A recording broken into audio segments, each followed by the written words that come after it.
Hello, everybody. Mark Schaftlein with you, and this is the Schaftlein Report. It's Tuesday's edition, and we're broadcasting from beautiful Delray Beach, Florida. Happy to have you with us today after a nice, long, three-day holiday weekend as the nation celebrated Dr. Martin Luther King Jr.'s Representation Day, and well-deserved at that. A lot of parades, festivities, a lot of salutes from various professional basketball and football leagues. So for everyone, welcome back. Happy to have you with us today. Look, folks, I know this is going to sound counterproductive to many of you, but I'm sort of underwhelmed by the Biden classified document controversy.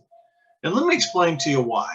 I thought that it was a gross overreaction, when Merrick Garland sent in, basically the FBI SWAT team to Mar-a-Lago. Complete over-the-top overreaction. And I get the appointment of special prosecutor. They had to do it, probably reluctantly, but they did. And to me, the whole thing, it sort of smacks as, well, we did it to Trump. We got to do something with Biden. I don't know. Are you a little underwhelmed as I am?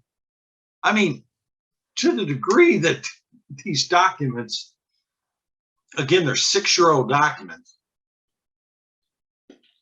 from the time he was vice president. Now, I know they found some other ones too, but the whole idea here of both the mainstream media, even the liberal media, CNN, some of the networks, they are devoting a lot of time and energy to this story. Now, I think internally they're probably saying we have to do this because of Trump. Even a lot of Democrats on the Hill are saying, this makes us look like fools after we criticize Trump, and especially after Biden criticized Trump. So I don't know, though, folks. I mean, do I think anything's going to come of this? Absolutely not. Do I think at the end, what I think it's like for those football fans out there, when an offensive guy and a defensive guy get into a tussle and the referee throws a couple flags and he said, personal foul offense, number 48, personal foul defense, number 78, penalties offset. I sort of think that's what we're going through here. I don't expect any revelations coming out of this. The Biden administration is only talking to their lawyers. They're being very close-lipped. The press secretary, it's almost a waste of time even to watch those press conferences. She says nothing, constantly lies, which is, a mantra of the Biden administration.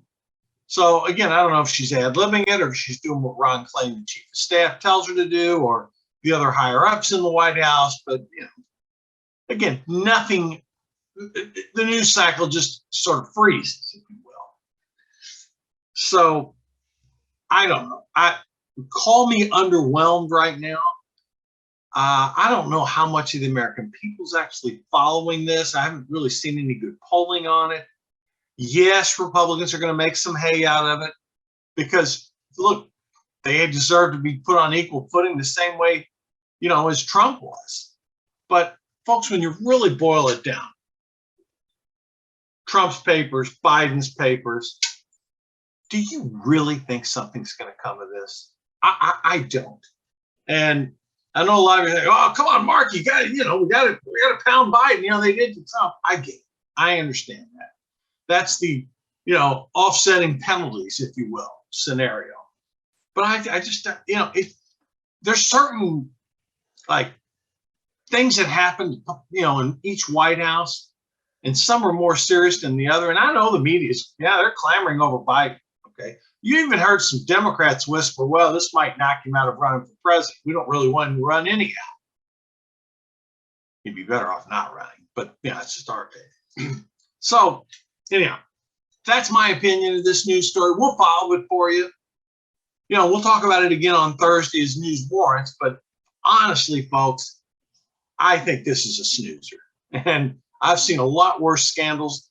We're going to see a lot more controversy coming up than this. But for the meantime, we'll let this, Biden document scheme play out, and we'll see where it goes. Now, one thing that is going is House of Representatives James Comer from Kentucky says the Biden administration must make budget cuts in order to get and avoid a debt ceiling default. Now, Comer's a smart guy, sharp businessman, and he's not alone. A lot of people in the Republican conference feel this way. So what does our esteemed president do? On MLK Day, he goes to give a speech in a church, and he lambastes Republicans over the idea of cutting spending. Well, a typical Democrat, spend, spend, spend. I got news for you, Mr. Biden, Mr. President. 56% of the American people think the idea of hiring 70,000 additional IRS agents is foolhardy, and they don't like it. Bear in mind, Democrats passed that bill and get Republican votes for it. So Comer is saying, hey, we'll help you with the debt ceiling, but we want something in return, and we want cuts. And as bloated as the federal budget is, that seems like a reasonable request. Now, folks, that's where the real action is going to be. Now, you've had Treasury Secretary Yellen say, we're going to run up against it this coming Thursday. We'll put emergency funds in. Bear in mind, folks, we have funding over the next 4 months to cover 90% of what the federal government spends. So is it out of line to request some cuts? No, not at all. You know what's going to happen. The Democrats are going to put some program in place that benefits somebody that's not white, and they're going to say, and it's going to get cut, and they're going to be screaming, and the media is going to run with it. Republicans need to stand firm and say, we want real budget cuts, period, full stop. And I think they're entitled to it. They won the House. That's where spending takes place. They have the right to appeal things that a Democratic Congress previously passed. I don't think they're going to budge. And I don't really think Joe Biden is the guy that's going to carry the message really good. I just don't think so. So I think Republicans are in a pretty good position here. And if they play their cards right, they're going to get some of these spending cuts that they want. And there should be. I mean, folks, the federal government is taking in more tax revenue than in the history of the republic. More. We got unemployment rate sitting at 3.5%. The federal coffers are overflowing with money. And yet we still spend more than we take in. You and I can't do that. Come on. So maybe some fiscal sanity will return as a result of Republican efforts in the House of Representatives. Now, let's turn to one of our favorite subjects, illegal immigration. These Democrats, it just amazes me. Now, Eric Adams, mayor of our largest city, New York City, says he has no more room for migrants, otherwise known as illegal immigrants. New York is packed to the gills with them. Hotels, shelters, you name it. Well, all these sanctuary cities, there's plenty of them. Let those mayors step up. If this Biden policy is so good, in the sanctuary city like New York, Philadelphia, now they're having trouble. There's other sanctuary cities around the country that, Greg Abbott can ship them up on buses. Listen, in the state of Florida, we have people coming up from Cuba, from Haiti. Oh, the conditions in Haiti are horrific, folks. Just god awful. Some Haitians make it in, and they're given asylum, others don't. But some are sent back. The Cubans get sent back. you know, it's just so uneven around the country. I mean, hate to give advice, but if you're getting turned away from Haiti and Cuba coming into Florida, go to the southern border and come in through Mexico if you can make it. And again, folks, look what's going on down there at that border. Just the amount of drugs coming into this country. And they say there's enough fentanyl to kill every man, woman, and child in this country. Oh, just terrible.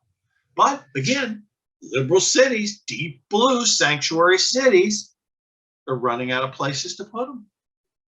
So I salute what the governors are doing, particularly Ron DeSantis and Greg Abbott.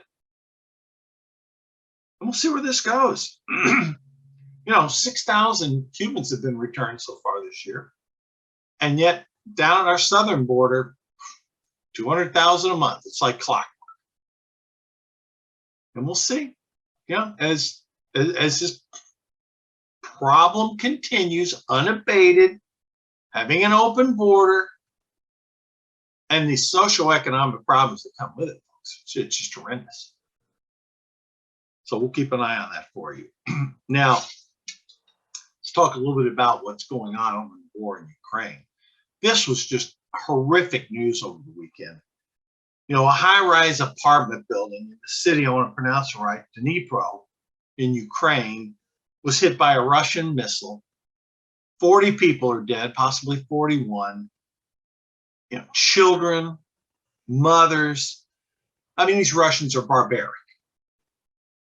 To take an apartment building, not a military target, an apartment building, and launch a missile against that, a non-military target, that's a war crime. And the perpetrators of this need to be pursued. Putin came out and said Russia wants to seize the Donbas region by March. Well, according to certain reports, they lost 600 soldiers yesterday. So if they keep losing soldiers at that pace, it's going to be tough to get there. They've had some military success taking the salt town. But my goodness, folks, shooting missiles at non-military targets in apartments, it doesn't get any worse than that. Now, good news is the U.S. is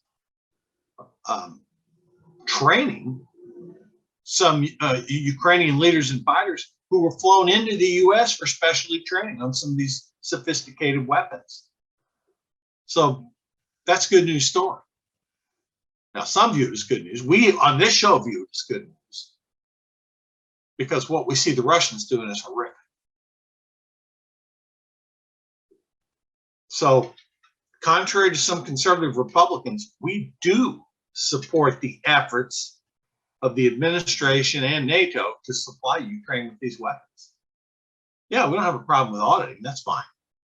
But we do want to see these weapons go in there because what the Russians have done, folks, is just absolutely a crime. It's not a military, it's a crime. It's a crime scene throughout that country. But we'll continue to monitor this and hopefully we can continue to see some advancement here. The Ukrainians certainly have the will to fight the Russians. I'm not so certain that will reciprocate. Now, on the economic front, the World Economic Forum, originated by a gentleman named Klaus Schwab, where all the leading politicians, industrialists, captains of capitalism, they're all there in Switzerland discussing, the economic woes of the world, the war, and of course, climate change. Now, if you ask the typical American, what are they concerned about? They may say the economic woes followed by, concerns over what the war in Ukraine has done to affect their economic situation, but not a majority of them are going to be pounding the table on climate change. But needless to say, that's where the global elites are. That's what they're talking about. And since they're talking about it, inevitably it will filter down to our daily lives. Now, this thing in Davos has been going on for decades. And Schwab, the German industrialist, he was the originator of this, and it's really grown. Give him credit. Here's a guy that pulls together the leaders of the world from politics, corporations, think tanks. I mean, a lot of what I call VIP policy setters are in Davos. So pay attention to what's coming out of there. We'll continue to update you on it, but those main topics so far, have been the economic turmoil, again, caused by pick your poison, the war in Ukraine, solely responsibility of the Russians, and then again, a lot of them, check the box climate change. It's almost mandatory. You have to check the climate change box. But we will obviously follow that, what's going on. And this Thursday, we'll report any significant news back to you on that. I've been keeping abreast of it all day. I haven't heard anything significant to report, so I'm not going to take your time on something like that. Now, we see these just terrible crimes. I hate to mention them, but we got to mention a couple things here. One, 6 dead in a gang-related shooting in a Central Valley town. Folks, every time you see stories like this, and this one's gang-related, it just breaks your heart. Seeing these young people shooting, killing each other, and it happens more frequently than you can estimate. We had an incident the other day where University of Alabama basketball player got in, fired shots. Young lady was killed. Now, a promising young athlete, life cut short. If he's convicted, he'll spend 40 years to life in prison. All for what? Just horrific. And then here locally, just up the road in Fort Pierce, Martin Luther King Jr. parade, gunfire rings out. Nobody killed, thankfully. One person injured. But people were running for hiding as bullets rang out at Fort Pierce and MLK parade. Folks, it happens. Boy, we just, we hate seeing some of this stuff. But, that's the country that we live in. And that's something we have to deal with. I mean, whether it be sanctuary cities housing illegal immigrants, we don't want to make it sound it's all segregated in one particular area. But boy, everyone in this country knows crime is very close to them. So, we can only sympathize with those that are on the receiving end of it. But boy, I tell you one thing, it harkens back, when Democrats were talking about, quote, defunding the police. Remember that from a couple of years ago? My goodness, how times have changed. But now, on a little more positive, celebratory note, okay, the NFL wildcard weekend games are completed. And here at Schaftlein Report, we successfully predicted 5 out of 6 games, missing really only the Minnesota Giants game. The Giants played great. But we were also 4 wins and 2 losses against the point spread. For some of you gambling aficionados out there, you'll know how important that is. So, we only missed 2 of those. Obviously, we missed the Giants and Minnesota game. And we didn't quite see Miami coming back to almost beat Buffalo, but that happened. And I tell you, the Ravens came very close against Cincinnati. That 98-yard fumble return, that was something else. And then last night, the Cowboys just absolutely smashed Tom Brady in Tampa. That game was over in the first half, and you knew it. So that sets up some great football coming up this weekend, with the Giants playing Philadelphia, Dallas at San Francisco, Jacksonville playing Kansas City, and a rematch of a game that didn't get completed last time, this time at Buffalo, Cincinnati at Buffalo. So it's going to be an exciting weekend coming up for all you professional football fans. It was great viewing over this past weekend. Outstanding games. They were all different. Every game had a little bit different characteristic to it. But we'll give you our selections on Thursday towards the games coming up. And again, 4-2 against the spread, 5-1 overall. So again, let me sort of summarize, sort of where we are here. The meetings are going on in Davos, and while this is going on, the stock market's off a little bit today. The media is playing up the Joe Biden, documents, classified document, leak, misplaced, mishandled, whatever you want to characterize it. Our military continues to supply Ukraine, as does NATO. Some pretty heavy weapons heading over there too. But this war is going to continue going on for a while. Again, there's sort of a repetitive theme going on here, folks. Yes, we're doing a lot of good things in Ukraine, but we got a lot of domestic problems here in this country, and I don't sense the Biden administration has any answers at all, other than criticize Republicans. So you're going to hear a lot of that coming up. How Republicans are mean, they're cruel, taking away money. Don't buy any of that garbage. You know what a Democrat is. If left to their own devices, they would spin us into oblivion. But right now, with us having that Republican majority in the House of Representatives, it's a different ballgame. Yes, there's some, we're going to get into the politics of things as we move along. You could see up to 8 challengers. Right now, Trump's the only one announced on the Republican side, but you could see up to 8 challengers, maybe more. And then as we go throughout the year, some of these Senate races, it's going to be a different map heading into 2024, but we're really too early on. I don't want to get into that way too early right now. But again, as always, folks, if it's important, you're going to hear it from us. We'll cut through all the BS, all the propaganda. And again, we're being overly generous here, the Biden administration, I think. But wait, when you compare how horrifically they treated Trump versus sort of the kid gloves that Biden's getting, again, I told you at the end of the day, it's like, okay, the official throw the penalty, offsetting penalties. That seems what it feels like to me. Okay, look, thanks for viewing. Thanks for listening on this Tuesday after MLK Day. We'll stay on top of it for you. We'll give you some updates on Thursday. Jeffrey will be joining me. So thanks for listening. Thanks for viewing today. See you on Thursday. Have a good evening.